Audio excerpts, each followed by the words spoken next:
இந்த இளையராஜாக்கு இல்லாத திமிரு வேற யாருக்கு இருக்கும்? இந்த இளையராஜாவை எந்த அளவுகோல் வச்சியும் அளக்க முடியாது. அதுக்கு மீறி நின்னவனா 82 இயர்ஸ் இன்னும் பாருங்க என்னென்ன பண்றேன்னு சொல்லுங்க. அது Ilaiyaraaja, incredible Ilaiyaraaja. Hats off the great maestro. Long live. நல்ல நீதி, நியாயம், உண்மையா, கடினமா உழைச்சா எல்லாமே உன் பின்னால வரும். நீ அதுக்கு பின்னாலே போகவே முடியாது. Lead a righteous life, work hard, everything will come after you. Need not go after anything. அதிசய மனிதர்களை நான் வந்து புராணத்தில் படிச்சிருக்கேன், இதிகாசத்தில் படிச்சிருக்கேன். நான் கண்ணாலே பார்த்த அதிசய மனிதர் இளையராஜா அவர்கள். ஒரு 70s 80s 90s வந்து அவர் போட்ட பெட்டுகள், ஒரு பாட்டுகள் இப்போ கூட ஒரு ஃபிலிமில் வந்து ஒரு 2-3 பாட்டு போட்டு அந்த படம் சூப்பர் ஹிட் ஆகிடும். கூலியில் கூட 2 பாட்டு நம்ம அதை நம்ம பயன்படுத்திக்கிட்டோம். பழைய காலத்தில் வந்து பட்டிக்காட்டில் வந்துட்டு அந்த நெல் குவியல் இருக்கும். அது வந்து ஒருத்தர் அளந்து கொடுப்பா, இன்னொருத்தர் தள்ளி கொடுத்துட்டு இருப்பான். அளந்து கொடுக்குறவன் வந்து தள்ளி கொடுப்ப பற்றி பார்க்கவே மாட்டான். அந்த மாதிரி அந்த ராகங்களோட ராசியை வந்து அந்த ராக சரஸ்வதி, ராக தேவி, இந்த ராக தேவனுக்கு அப்படியே தள்ளி கொடுப்பான். மியூசிக் போட்டு கொடுக்குறாரு. பட் எல்லாருக்கும் ஒரே மாதிரி தான் பண்ணுறேன் சொல்லாது உண்மையிலே. கமல்ஹாசன் மட்டும் கொஞ்சம் எக்ஸ்ட்ரா, அது ஆல்ரெடி சொல்லியிருக்கேன். நான் சிஎம் முன்னாலேயே அதை நான் பதிவு பண்ணுறேன். வீதியில் மான் போல் வந்தவனை யார் அடித்தாரோ, உன்னை யார் அடித்தா, அவர் மட்டும் பாடுறவங்க 1000 பேர் அப்படியே கண்ணில் அழுதுருவீங்க. எப்போவுமே வந்து சக்ஸஸே வந்துட்டு இருந்தால் அந்த சக்ஸஸோட அருமை தெரியாது. அப்பப்போ ஃபெயிலியர் வரணும். ஃபெயிலியர் வந்தால் தான் சக்ஸஸோட அருமை தெரியும். ஸ்பீட் பிரேக்கர் மாதிரி பிரசாத் ஸ்டுடியோவில் வந்துட்டு இங்கே நீங்கள் இருக்கக்கூடாது, நீங்கள் காலி பண்ணுங்க அப்படியே சொல்கிறாங்க. அங்கே ரெக்கார்ட் பண்ணணுங்கிறதுக்காக எத்தனை ப்ரொடியூசர்கிட்ட அவர் வந்து சண்டை போட்டிருக்காரு, எத்தனை டைரக்டர்ஸை எழுந்திருக்காரு. சரி, ஓகே, பரவாயில்ல அப்படின்னு சொல்லிட்டு அதே ரோடில் வந்து ஒரு ப்ரீமியர் தியேட்டரை வந்து வாங்கி ரெக்கார்டு தியேட்டரை கன்வெர்ட் பண்ணி எந்த ஸ்டூடியோ இருந்ததோ அந்த பக்கமே இளையராஜா போர்டு போட்டாங்க. உலகமே ரசிக்கும் கலைஞன், ஹீரோக்களே ரசிக்கும் ஹீரோ, தன் திறமையால் திரைத்துறையில் உச்சம் தொட்டவர், கோடி ரசிகர்களின் அன்பை பெற்றவர் சூப்பர் ஸ்டார் திரு ரஜினிகாந்த் அவர்களை அன்புடன் அழைக்கிறோம்.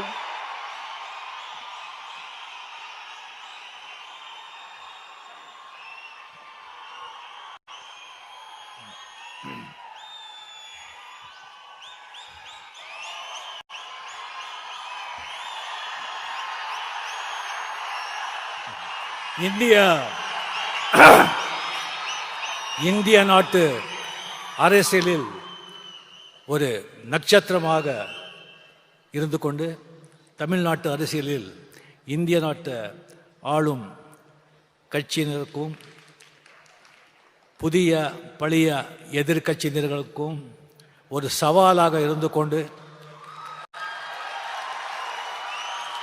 வாங்க 26 பார்க்கலாம் அப்படின்னு தனக்கே உறுதியான அந்த ஒரு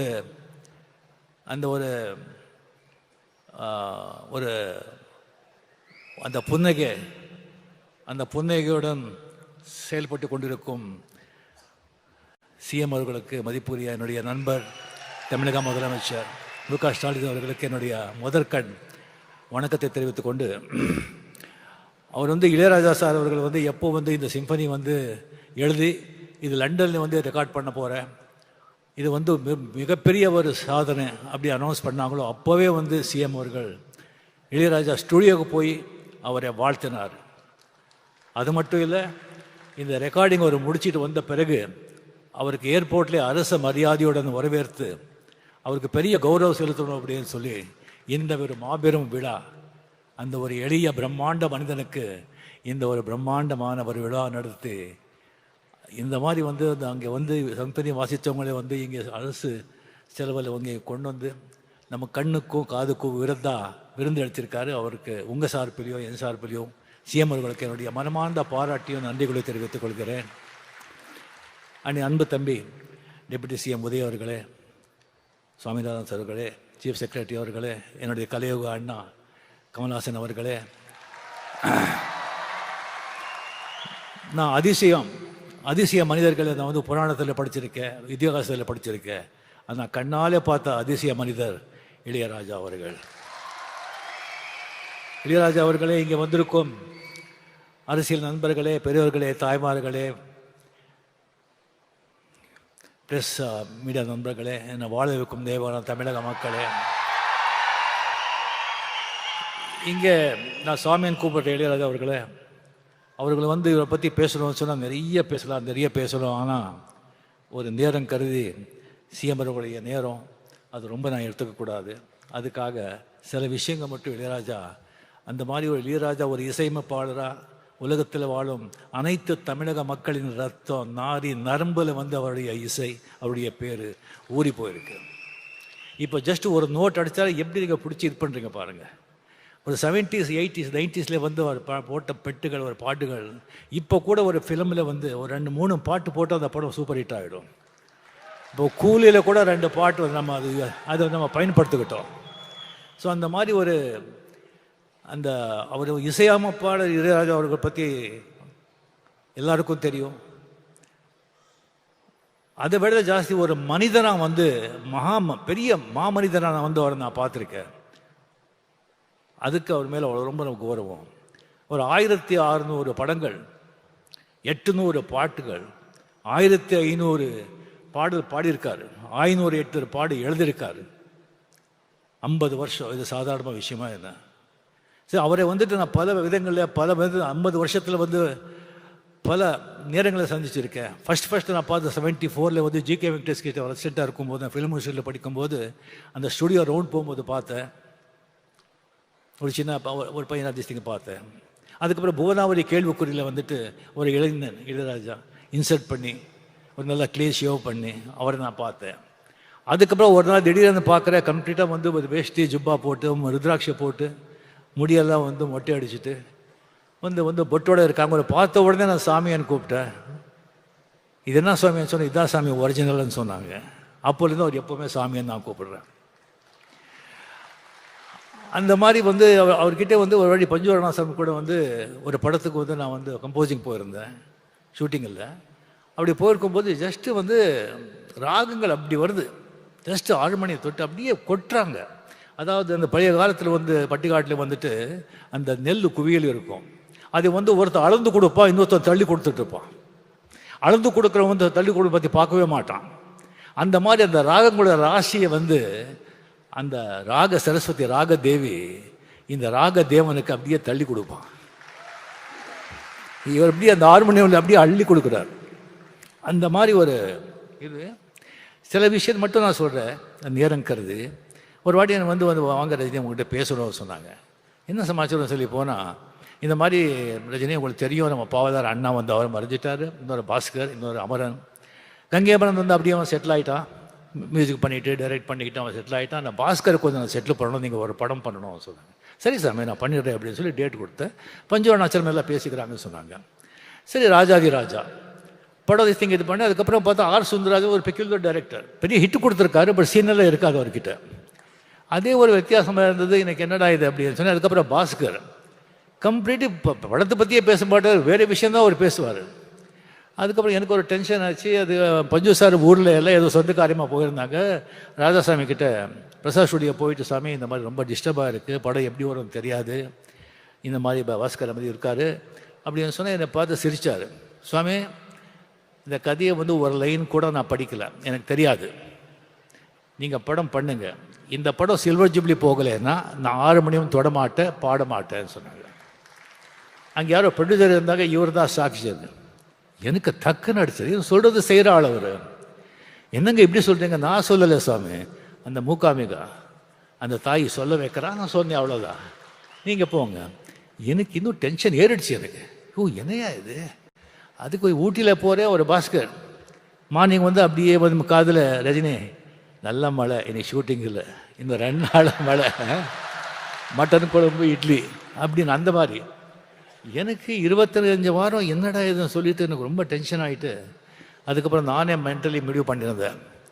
நோ அப்படின்னு சொல்லி ஒரு 10 எக்ஸிபிட்டர்ஸ் 10 சென்டரில் வந்து நமக்கு தெரிஞ்சவங்க கிட்ட படம் சரியாக ஓலைன்னா கூட நாமளே பணம் கொடுத்து சில்வர் ஜூப்ளி ஓட்டிடலாம் அப்படின்னு சொல்லி மைண்டில் செட்டிலாக இருந்தேன் நான். படம் சொன்ன மாதிரி சில்வர் ஜூப்ளிங்க, சில்வர் ஜூப்ளி. என்ன ஒரு நம்பிக்கை, ஒரு கான்ஃபிடென்ஸ். எனக்கு ஒரு கடவுள் நம்பிக்கை இருக்குது, ஆனால் இந்த மாதிரி ஒரு நம்பிக்கை, சரண்டர் சொன்னால் அதெல்லாம் பலிக்கும். ஸோ அந்த மாதிரி வந்து கம்ப்ளீட்லி வந்து அவர் வந்து இளையராஜா, சாரி கமல், ரஜினிகாந்த், விஜயகாந்த், ராமராஜன், முரளி, மோகன் எல்லாருக்கும் ஒரே டைமில் மியூசிக் போட்டு கொடுக்குறாரு. பட் எல்லாருக்கும் ஒரே மாதிரி தான் பண்ணுறேன்னு சொல்ல, அது உண்மையிலே கமல்ஹாசனுக்கு மட்டும் கொஞ்சம் எக்ஸ்ட்ரா. அது ஆல்ரெடி சொல்லியிருக்கேன் நான், அந்த சிஎம் முன்னாலேயே அதை நான் பதிவு பண்ணுறேன். கமலுக்கு தான் அவர் கொஞ்சம் ரொம்ப ஜாஸ்தி. இது ஒன்றும் இல்லைங்க, வீதியில் மான் போல் வந்தவனை யார் அடித்தாரோ உன்னை யார் அடித்தா, அவர் மட்டும் பாட்டு 1000 பேர் அப்படியே கண்ணில் அழுதுருவீங்க. ஒவ்வொரு பாட்டும் அந்த மாதிரி ஒரு பாட்டு. சரி, அந்த மாதிரி இளையராஜா அந்த மாதிரி ஒரு கொடிக்கட்டி பறந்தார். பட் ஒன்றுங்க, ஆக்சுவலி எப்போவுமே சக்ஸஸே வந்துட்டு இருந்தால் அந்த சக்ஸஸோட அருமை தெரியாது. அப்பப்போ ஃபெயில்யூர் வரணும். ஃபெயில்யூர் வந்தால் தான் சக்ஸஸோட அருமை தெரியும். ஸ்பீட் பிரேக்கர் மாதிரி கம்ப்ளீட்டாக அவர் அப்படி போயிட்டு இருந்தவர் இன்னொரு இசை அமைப்பட வர்றாங்க. வந்த உடனே எல்லாரும் அந்த பக்கம் சாயிறாங்க. அவருக்கு போய்ட்டு கோடி கோடியாக சம்பாதிச்ச ப்ரொடியூசர்ஸ், டைரக்டர்ஸ், அவங்க எல்லாம் போகிறாங்க, ஆர்டிஸ்ட்டும் போகிறாங்க, இன்க்ளூடிங் ரஜினிகாந்த். பட் அவரை பற்றி அவர் எந்த கவலையும் படுறாங்க. டிஎன் நகர்லேருந்து பிரசாத் ஸ்டூடியோக்கு ஒரு வண்டி 6 மணிக்கு எப்போ அப்படியே போயிட்டே இருந்தது. அந்த 6 மணியும் வாசிச்சுட்டே இருந்தது, ரெக்கார்டிங் நடந்துக்கிட்டே இருந்தது. அது திடீர்னு சொல்லி பாஸ்கர் காலமானார். திடீர்னு சொல்லி அவர் உசிராக நேசித்த ஒரு மனைவி ஜீவா அவங்க காலமானார். அதுக்கப்புறம் பவதாரணி, ஒரே டாக்டர்னால் அவ்வளோ அன்பு, அவ்வளோ பிரியம். சும்மா அப்படி உட்காந்துருப்பாங்க, டாக்டர் கரண்ட் வந்த மாதிரி அவங்க இறந்து போகிறாங்க. அந்த 6 மணி வாசிட்டே இருக்கும், 6:30 மணிக்கு அந்த வண்டி போயிட்டே இருக்கும் பிரசாத் ஸ்டூடியோக்கு. எந்த ஸ்தலமும் இல்லை, எந்த இதுவும் இல்லை. கம்ப்ளீட்லி அவருடைய உலகமே வேறு. இங்கே நம்ம உலகத்தில் அவர் இல்லை, இசை உலகத்தில் அவர் இருக்கார். அப்பப்போ இங்கே வந்துட்டு போகிறார், அவ்வளோதான். அதுக்கப்புறம் திடீர்னு பிரசாத் ஸ்டூடியோவில் இங்கே நீங்கள் இருக்கக்கூடாது, நீங்கள் காலி பண்ணுங்க அப்படின்னு சொல்கிறாங்க. அங்கே ரெக்கார்ட் பண்ணணுங்கிறதுக்காக எத்தனை ப்ரொடியூசர்கிட்ட அவர் சண்டை போட்டிருக்காரு, எத்தனை டைரக்டர்ஸை இழந்திருக்காரு. சரி, ஓகே, பரவாயில்ல அப்படின்னு சொல்லிட்டு அதே ரோடில் ஒரு ப்ரீமியர் தியேட்டரை வாங்கி ரெக்கார்டு தியேட்டரை கன்வெர்ட் பண்ணி எந்த ஸ்டூடியோ இருந்ததோ அந்த பக்கமே இளையராஜா போர்டு போட்டாங்க. ஸோ அதுக்கப்புறம் நீங்கள் பார்த்தீங்கன்னா ஒரு கம்பெனிக்கு ஒரு ரைட்ஸ் கொடுத்துருந்தாங்க. ப்ரொடியூசர்கிட்ட பணம் வாங்கி ஒரு படத்தை வாங்கி கொடுத்துருந்தாங்க. அவங்க திடீர்னு கையை விரிச்சுட்டாங்க. எந்த பணமும் இல்லை, உங்களுக்கு இது இல்லை அப்படின்னு சொல்லிட்டு. ஒரு விட மாட்டார். கோர்ட்டுக்கு போனார், ஜெயிச்சார். எல்லா ரைட்ஸ், எல்லா ராயல்ட்டி இவருக்கு தான். அவருக்கு தலைமை திஸ்திக்கு இல்லாமல் எந்த டிவிலையோ, எந்த ரேடியோவில், எந்த படத்துலேயோ, எங்கேயோ கச்சேரி கான்சர்ட்டில் பாடக்கூடாதுன்னு சொல்லி 9 மணிக்கு அனௌன்ஸ் பண்ணுங்கன்னு சொன்னாங்க. எஸ்பி பாலசுப்ரமணியம் அமெரிக்காவில் பாடிட்டுருக்காங்க. 6 மணி. சாமி சாரி, இப்போ சொன்னால் அவருக்கு பாடிட்டுருக்காரு, உங்கள் பாட்டு பாட முடியாதுன்னு சொன்னால் சட்டம் பைலா எல்லாருக்கும் ஒன்று தானே, என்ன இருக்கோ இது பண்ணுங்க. எஸ்பிபி டெஃபினட்டாக பாட மாட்டான், நிறுத்திடுவான். அப்படியே எஸ்பிபி கோச்சிட்டாங்கன்னு சொன்னால் அவனுடைய நண்பனே கிடையாது. அது பாடிட்டு இங்கே என்னை பார்க்குறான்னு சொன்னாங்க. அதே மாதிரி எஸ்பிபிக்கு அங்கே பாடிட்டுருக்காங்க. நியூஸ் போகுது. அங்கேயே அனௌன்ஸ் பண்ணி இனிமேல் இளையராஜா பாட மாட்டேன், வேறு மியூசிக் டைரக்டர் பாட மாட்டேன்னு நிறுத்திட்டு சென்னை வந்தோடனே அவங்க பார்த்தாங்க. 2 பேர் அந்த இண்டஸ்ட்ரி இழந்தது. ஒன்று எஸ்பி பாலசுப்ரமணியம், இன்னொன்று விவேக். இது 2 பேர் இடத்தையும் யாராலும் நிரப்பவே முடியாது. அந்த கோவிடில் எஸ்பிபி இறந்த உடனே பிரதருக்கு சிந்தாத கண்ணீர், பொண்டாட்டுக்கு சிந்தாத கண்ணீர், டாக்டருக்கு சிந்தாத கண்ணீர், நண்பனுக்காக கண்ணீர் சிந்தாங்க. அதுக்கப்புறம் ஒரு சர்ச்சை வந்தது, ஒரு டிபேட். ஒரு பாட்டு வெட்டு ஆகணும்னு சொன்னால் மெட்டா இல்லை வரிகளா அப்படின்னு ஃபுல் டிபேட், வாக்விவாதங்கள். டிபேட் இருக்கணும், வாக்விவாதம் நடக்கணும், கருத்தை வச்சு நடக்கணும். அப்படியே தனி மத தாக்குதல் இருக்கக்கூடாது. அது என்னுடைய அன்பு. அது இது. ஸோ இது பண்ணிகிட்ருக்காங்க. ஒரு 2 மாதம் ஆச்சு, 2 மாதம் ஆச்சு. அப்போ தான் இளையராஜா மீடியா கிட்டே வந்தாங்க. பண்ணிக்கும் போது சார் இந்த மாதிரி டிபேட் நடந்துட்டுருக்கேன்னு சொல்லும்போது, அப்படியா, அது எல்லாம் நமக்கு தெரியாது. சரியாக 2 நாள் 3000 பேஜஸ்க்கு நான் சிம்பனி எழுதியிருக்கேன். இது அங்கே ரெக்கார்ட் பண்ண போகிறேன் அப்படி சொல்லி போகும்போது மீடியா கிட்ட சொல்கிறாங்க, இந்த இளையராஜாக்கு இல்லாத திமிரு வேறு யாருக்கு இருக்கும் அப்படின்னு சொல்கிறாங்க. வேறு யாரும் சொல்லியிருந்தா ஒத்துட்டுப்பீங்களா? கேட்குறோம், பிகாஸ் அதுக்கு தகுதியான மனுஷர். அதுக்கப்புறம் ரெக்கார்ட் பண்ணி வந்துட்டு சொல்கிறார், இந்த இளையராஜாவை எந்த அளவுகோல் வச்சியும் அளக்க முடியாது, அதுக்கு மீறி நின்னவனா 82 இயர்ஸ், இன்னும் பாருங்கள் என்னென்ன பண்ணுறேன்னு சொல்லுங்கள். அது Ilaiyaraaja, incredible Ilaiyaraaja. Hats off the great maestro, long live. ஒன்றும் இல்லைங்க, நல்ல நீதி, நியாயம், உண்மையாக கடினமாக உழைச்சா எல்லாமே உன் பின்னால் வரும். நீ அதுக்கு பின்னாலே போகவே முடியாது. Lead a righteous life, work hard, everything will come after you. நீ நாட் கோ ஆஃப்டர் எனிதிங். அந்த மியூசிக் இருக்கிற பவரை நீங்கள் பார்த்தீங்கன்னா, கமல்ஹாசன் சும்மா ஒரு 4 வரி பாடினாங்க. அந்த 4 வரியும் ஒன்று தான், நான் இவ்வளோ பேசினதும் ஒன்று தான். அதுதான் அந்த மியூசிக்கோட பவர். அதுக்கு அரசன் ராஜா அவர்கள் என்றும் என்றும் நல்லா இருக்கணும். நீங்கள் நண்பர், உங்கள் கூட அத்தனை வருஷங்கள் அத்தனை நடந்திருக்கு. நம்ம பழகணுங்கிறதே நமக்கு மிகப்பெரிய பாக்கியம். தயவு செஞ்சு உங்கள் ஆடியோ பயோகிராஃபி, உங்கள் சுயசரிதையை படமாக எவ்வளோ சீக்கிரம் முடியுமோ அவ்வளோ சீக்கிரம் ரிலீஸ் பண்ணுங்கள். நாம் எல்லோரும் பார்க்கறதுக்கு அவலாக இருக்கும். என்னை விட்டால் நானே ஸ்கிரிப்ட் எழுதி கொடுக்குறேன். நன்றி, வணக்கம்.